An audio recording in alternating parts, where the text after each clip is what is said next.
Un futur déjà prometteur pour le personnage de Echo, des leaks officiels sur le film Deadpool 3 ou encore une promo catastrophique autour de Madame Web. Bienvenue dans cette nouvelle vidéo actualité autour de l'univers Marvel.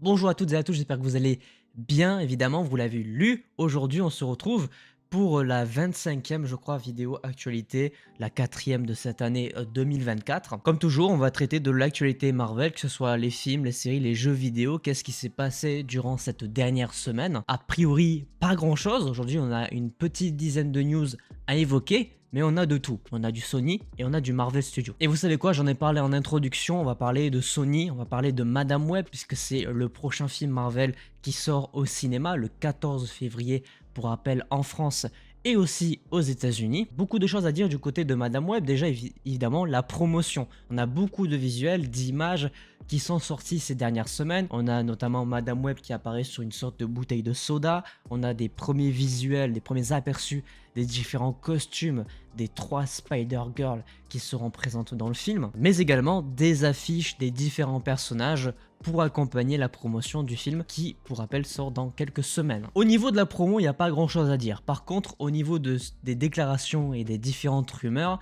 c'est un petit peu plus le bordel. Déjà, il y a une rumeur très fausse qui est sortie il y a de ça quelques jours, qui nous annonçait que Sony aurait pensé au préalable à faire de Andrew Garfield, le Spider-Man de The Amazing Spider-Man, d'en faire le Spider-Man de cet univers-là de Madame Web. C'est une news complètement fausse, puisque c'est un film qui se déroule en 2003. Les rumeurs avaient aussi annoncé qu'à l'époque, ça devait a priori se passer dans les années 90, mais il y a beaucoup d'incohérences qui, selon eux, ont fait que toutes ces décisions-là de prendre Andrew Garfield ou Tom Holland en tant que Spider-Man n'ont pas été retenues. La rumeur est complètement fausse, a été complètement débunkée il y a de ça quelques jours. Le seul truc qu'il faut retenir aujourd'hui, c'est que S.J. Clarkson, la réalisatrice du film Madame Web, a déclaré que son film se déroulait bien en 2003, qu'il n'y avait pas a priori de Spider-Man prévu, et que surtout c'est un film qui prenait place dans un univers propre. C'est-à-dire qu'on n'est pas dans le même univers que Venom, on n'est pas sur la Terre 688, et a priori non plus sur la Terre 616, ce qui est une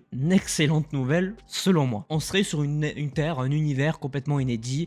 Ça serait pas choquant que Sony ait pris cette décision, ils l'ont déjà fait avec les films d'animation. Après, il peut toujours y avoir des connexions évidemment dans le futur avec ces différents univers-là. C'est un personnage qui peut facilement se balader dans le multivers, donc pourquoi pas le voir intégrer un autre film dans le futur. Ça, c'était du côté de Sony, c'est tout ce qu'il y avait. En même temps, c'est le truc important du moment, forcément, parce que c'est le prochain film qui sort. Maintenant, on va parler de Marvel Studios. On va commencer par la moins intéressante de toutes, quand même. On va parler de She-Hulk saison 2. C'est Tatiana Maslany qui a pris la parole très récemment dans une interview, qui a annoncé que, a priori, elle ne pense pas qu'une saison 2 aura lieu. Et pour citation, elle cite « Je ne pense pas qu'on la fera, je crois qu'on a explosé notre budget pour la saison 1 et Disney a dit non merci ». Pour rappel, le budget selon Variety de la saison 1 a été estimé à 225 millions de dollars, c'est environ 25 millions par épisode. Et effectivement, quand on voit la qualité et les retours de la série She-Hulk, on se doute que cette déclaration n'est pas anodine. Il est possible qu'une saison 2 ne voit vraiment pas le jour. Pourtant, c'est un personnage très intéressant dans les comics. Une saison 2, ça paraît compliqué. Par contre, réutiliser le personnage dans de futurs programmes et essayer de la rendre un petit peu plus intéressante, pourquoi pas. Après, encore une fois, c'est Tatiana qui a pris la parole, c'est l'actrice qui joue chez Hulk. On sait très bien qu'elle n'a aucun poids sur les studios Disney ou Marvel Studios.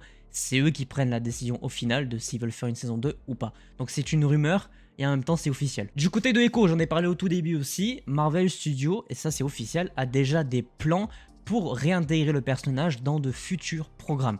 Est-ce que ça veut dire qu'on aura une saison 2? Je ne sais pas. Il faut voir un petit peu il faut d'abord que le temps passe, qu'on ait un petit peu plus de recul sur cette première saison, mais par contre, il est évident que le personnage de Echo va apparaître dans de futurs programmes. Peut-être même dans des programmes plus urbains comme le Punisher, si jamais il voit une série dans le MCU, la série Daredevil Born Again, le film Spider-Man 4. Il y a pas mal de possibilités du côté urbain pour que le personnage puisse revenir. Mais a priori, en vue du succès qu'a eu la série sur Disney+, ils pensent déjà à réintégrer le personnage, ce qui est en vrai une plutôt bonne nouvelle puisque j'ai apprécié le programme. En parlant de Daredevil Born Again, justement, on a de l'officiel, on a des rumeurs sur ce programme. Pour rappel, c'est une série qui est censée sortir en 2025, qui va recommencer sa production aujourd'hui au moment où sort sa vidéo, puisque la série a récemment connu une restructuration, une refonte créative. Le Hollywood Reporter nous annonce que l'ancien coordinateur scène, cascade, combat qu'on avait eu sur la saison Netflix devrait revenir sur la réédition de Disney+.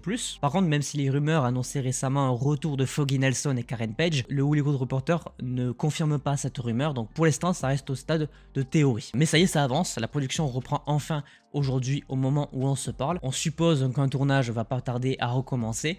On espère vraiment pour le coup une sortie en mai 2025. D'ailleurs, du côté de la refonte créative, tout ça, Vincent D'Onofrio, qui est l'interprète du Caïd dans la série Daredevil de Netflix, Hawkeye et Echo, là c'est officiel, il a annoncé que la série Daredevil n'aurait pas les 18 épisodes initialement prévu. Souvenez-vous, ça avait été annoncé je crois durant la Comic Con de 2022, ils avaient dit que la série comporterait 18 épisodes. Les rumeurs qui tournent actuellement, parce que rien n'est officiel, ce serait qu'on aurait bien 18 épisodes, mais séparés en 2 saisons, donc 9 épisodes chacune. Je pense qu'ils veulent se rapprocher un petit peu du format Netflix, puisque la série est pour rappel redevenue canon au MCU. Et enfin, dernière news autour de Daredevil Born Again, ça concerne l'apparition d'un certain personnage. Le personnage en question, c'est White Tiger, qui apparaît dans certains comics de Daredevil et qui a des comics sur elle-même. C'est un personnage qui pourrait apparaître dans un contexte juridique dans la série Daredevil Born Again. Il pense déjà à faire une série juste sur le personnage de White Tiger. J'ai pas trop d'avis à donner là-dessus, c'est pas un personnage que j'ai beaucoup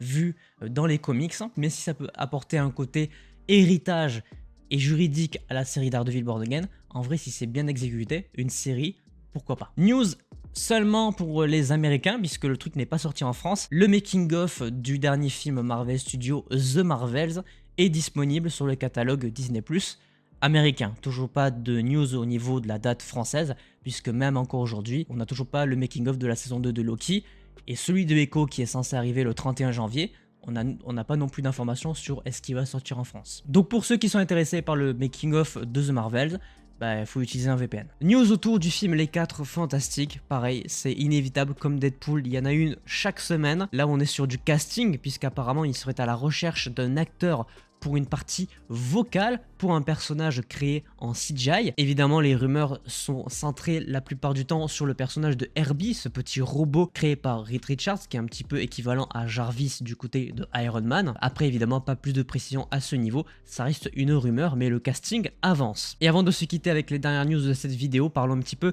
de Spider-Man 4, puisqu'on aurait potentiellement un méchant complètement inédit dans ce film. Là aussi, la théorie est ouverte, mais le personnage qui ressort beaucoup en ce moment, c'est le Scorpion, que pour l'instant on n'a jamais vu avec un costume au sein des films Spider-Man. La seule apparition se cantonne à Spider-Man Homecoming, donc ça pourrait être intéressant. Personnellement, je partirai là-dessus. Deux dernières news et après je vous laisse tranquille. On va du côté de Thunderbolt. Là c'est une rumeur que je vais évoquer, mais ça rejoint un petit peu ce que j'ai énoncé la semaine dernière. Je vous avais annoncé que Austin Abrams avait apparemment été approché par Marvel Studios pour jouer le personnage de Sentry et remplacer donc Steven Yeun. Et bien il semblerait finalement que cette semaine qu'il aurait refusé cette offre, que du coup il ne jouerait pas le personnage de Sentry dans le film. On rappelle que la grève des scénaristes et la grève des acteurs, quand elle s'est terminée, ça a relancé la production de pratiquement tout le cinéma hollywoodien. Pas choqué de voir que beaucoup d'acteurs et d'actrices refusent et acceptent certains rôles au dernier moment. Le meilleur exemple, justement par rapport à Thunderbolt, c'est David Harbour, qui joue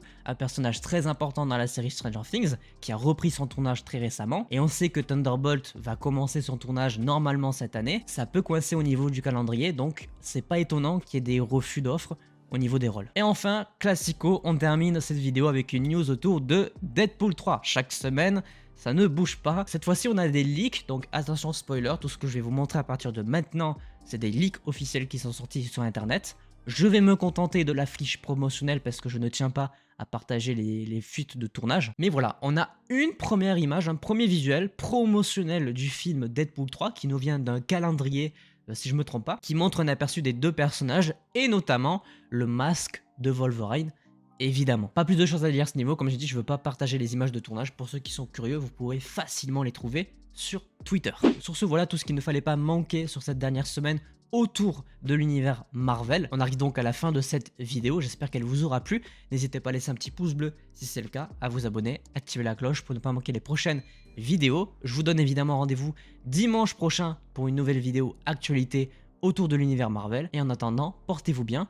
C'était votre Captain, à la prochaine.